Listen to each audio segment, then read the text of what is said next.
October 7th. On October 7th, October rain descended like a hurricane, transforming the shared experience of Jews and Jewish families in such profound ways. As we seek shelter from the storm, we are told, be a lamplighter. Because according to the story we heard from the four rabbis, that is the special role of the Jew. That's the particular antidote to the darkness surrounding us, the horrific hatred of anti-Semites, the dangerously destructive hatred towards Israel, the acerbic atmosphere permeating the web in our world, the mind-numbing uncertainty undulated under and around our universe. We Jews and Jewish families, the story tells us, are designed and destined to carry the ladder and lift up the kindling pole, to kindle life's lights. Be a lamplighter, the story tells us, an or lagoyim, a light unto the nations and to ourselves. But it neglects to tell us how. How do we hoist up the kindling pole when our hearts are so heavy that sometimes we barely have the strength to lift our foot to take another step? With the world seeming so dark and dangerous, too many of us want to only close and lock our doors, put our heads under a blanket or our lips around a bottle, and wait for the plagues of Passover, or more specifically, for the angels of death, darkness, and destruction to pass over us. How do we carry and lift the kindling pole? 1 year ago, I too began struggling under that burden.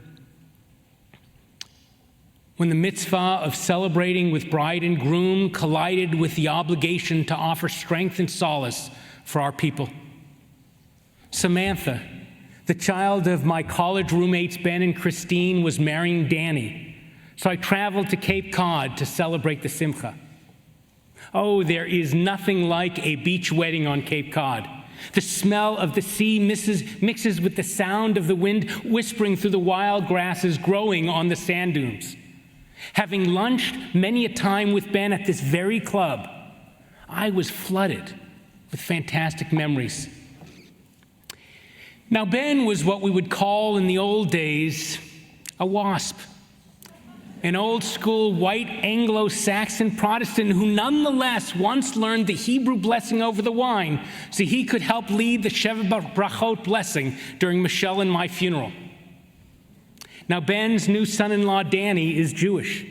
So together with his Machatanim, Danny's Jewish dad, Jack, Ben built a beautiful chuppah from Cape Cod driftwood. It was stunning standing there on the sand, waiting for the seaside ceremony, until the first drops of rain drizzled in with promises of more. Next came the text to us college roommates, come quickly, we need to move the chuppah. So I jumped in my car, setting aside for a second my other important work to responding to another kind of deluge. You see, it was October 7th. And while the rain began to fall in Cape Cod simultaneously and unbeknownst to the wedding families, a different kind of rain, a rain of terror, had been pouring down on Israel from Gaza as Hamas terrorists slaughtered scores of Israeli and multinational people, raping them before and after killing them, burning the bodies, and then kidnapping old and young alike, bringing adults, kids, elderly, the babies back to the tunnel system that is Gaza underground. I had spent much of the morning collecting news reports, dialing in details for a vigil at Or Ami, while still unclear of the extent of the executions. So much to do from a distance. Synagogue security to enhance, interfaith partners to invite, political leaders to ask to align with us, a vigil to structure with Rabbi Lana and our staff team. While running down to the beach, I wondered, how do I do all that when the chuppah must be moved before the rains further darkened what has already become a devastating day? Similar struggles were playing out all over the Jewish world. When he first heard that something was happening in Israel's south, Israeli Rabbi Yehuda Gilad was holding a Sefer Torah, a Torah scroll, at Kibbutz Lavid near Tiberias in the northern center of Israel, where Gilad serves as rabbi. No siren went off to disturb their holy day, yet his description of Simchat Torah mourning reflects the dilemmas we all faced in Israel and across the world on that terrible day, as dancing turned to mourning. Rav Yehuda recalls, I was dancing with a Sefer Torah in my arms when the head of Kibbutz Lavid's security team placed his hand on my shoulder and whispered in my ear, Rav Yehuda, keep dancing, but listen closely as I need your advice. 2 hours ago, a war broke out in the south. Dozens of terrorists have infiltrated and taken control of a number of settlements. Hundreds of rockets are falling in the area as far as Tel Aviv and Jerusalem. The Home Front Command has instructed us to maintain our routine, but to be prepared for the possibility of a second front opening up in the north. Should we stop the hakafot, the dancing, and inform everyone of the situation? Or is it unnecessary for the time being? Rabbi Yehuda continues, I fell silent, completely in shock, despite not yet knowing the full magnitude of what had happened. I asked if the leadership of the kibbutz and the local emergency team were aware of the situation. He confirmed that they knew, so we decided together to continue the dancing. Our feet were dancing, but our hearts were crying. I looked around at the spirited dancers, young and old, who were rejoicing for Simchat Torah without knowing that our country was experiencing one of its darkest hours.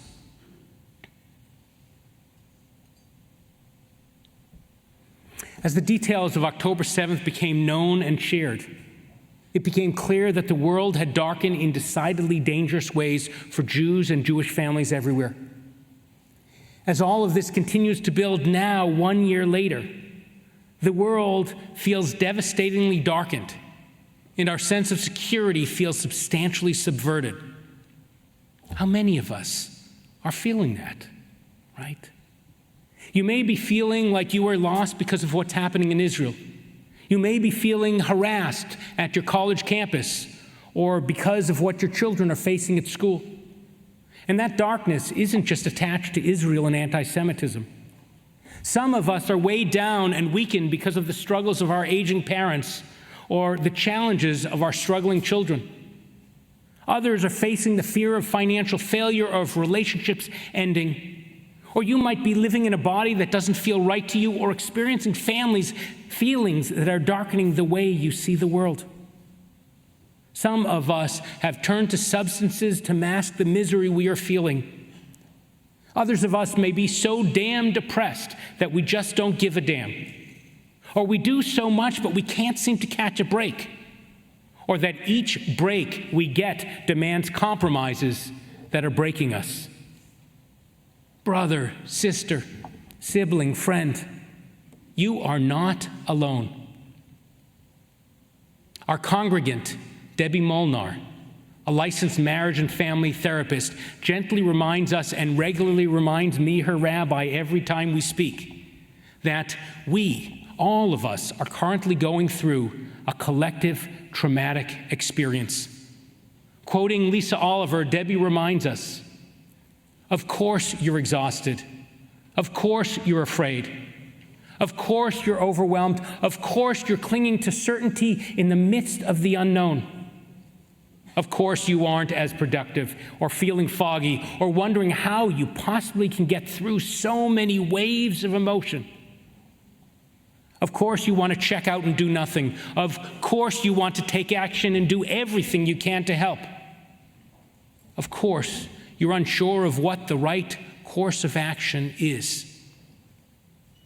Debbie, a dynamo of discernment, keeps telling me this all makes so much sense in the context of the circumstances. So she instructs me, and I instruct you. Be gentle with yourself.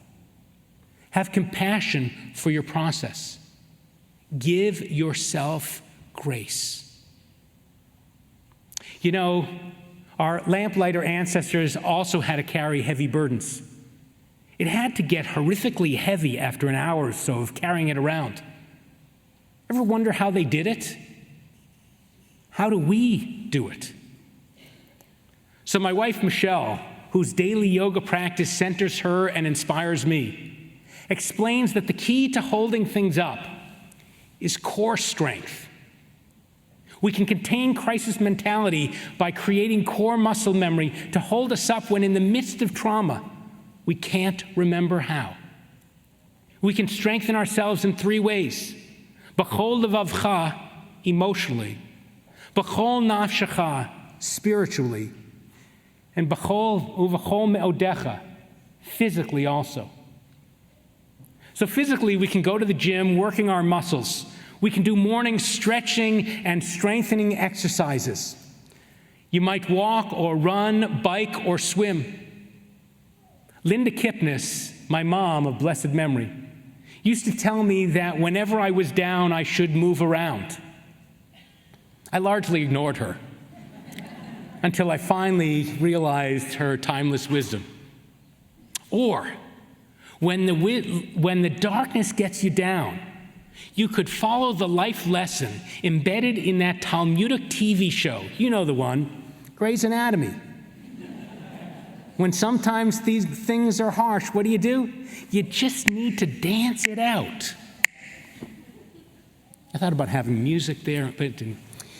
Now, emotionally, you might go to the mind gym.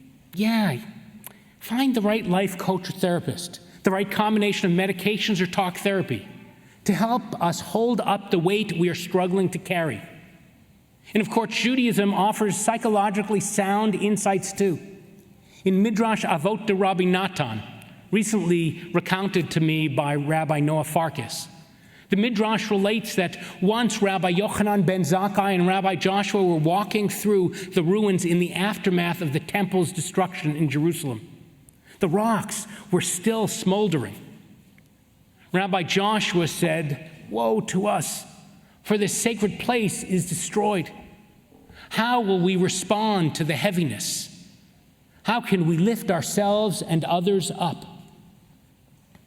And Rabbi Yochanan responded, "My son, don't be too distressed, for we have a way to so slowly repair this brokenness and our pain. It's called Gemilut Chasadim, acts of loving kindness, which brighten the lives of others and in turn brighten our way ahead." So there you have it, folks. Act kindly again and again and again. Such acts repair us and thus help repair our world. And we can connect with our spiritual core too. My friend Rabbi Deborah Robbins, author of 2 Jewish guidebooks for spiritual resiliency, reminds us that we can find 5 minutes to do almost anything.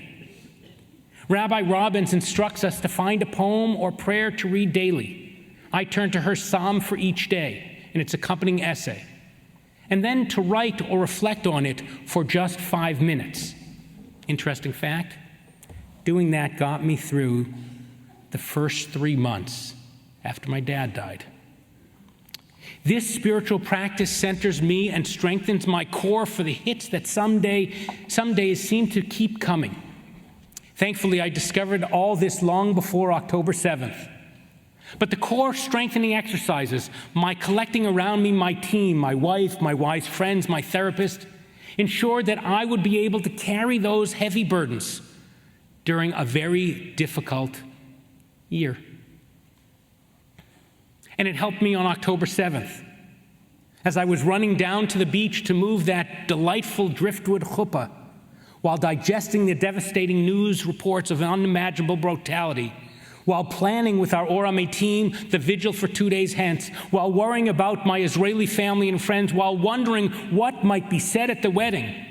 Like so many of you, though, I finally realized I had a choice: to bury my head in the sand which was location appropriate, and which I desperately wanted to do, or divine a way to go forward.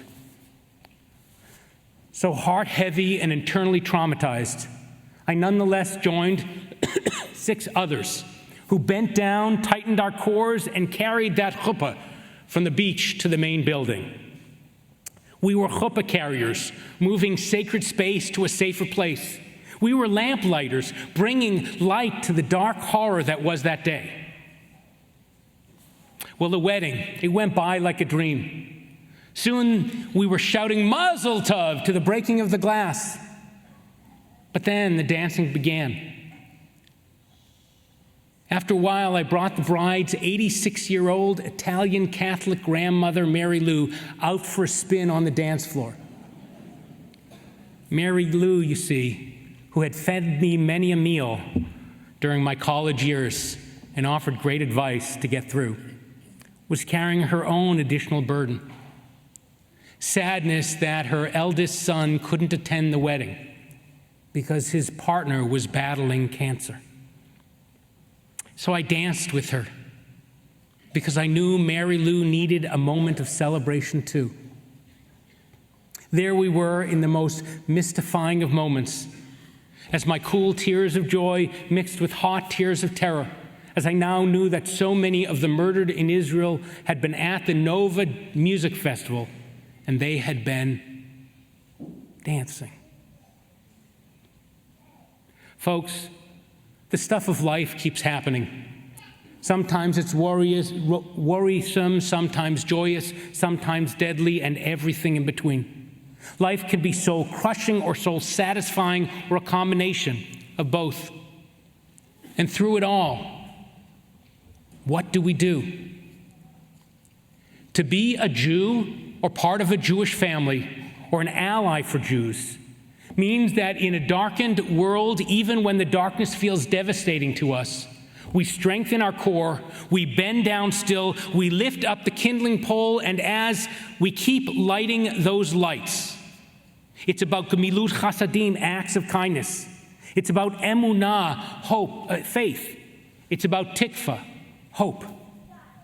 May each of us be blessed with inner strength to light up our world with kindness through faith, lifting up hope. Amen. The Shana Tova.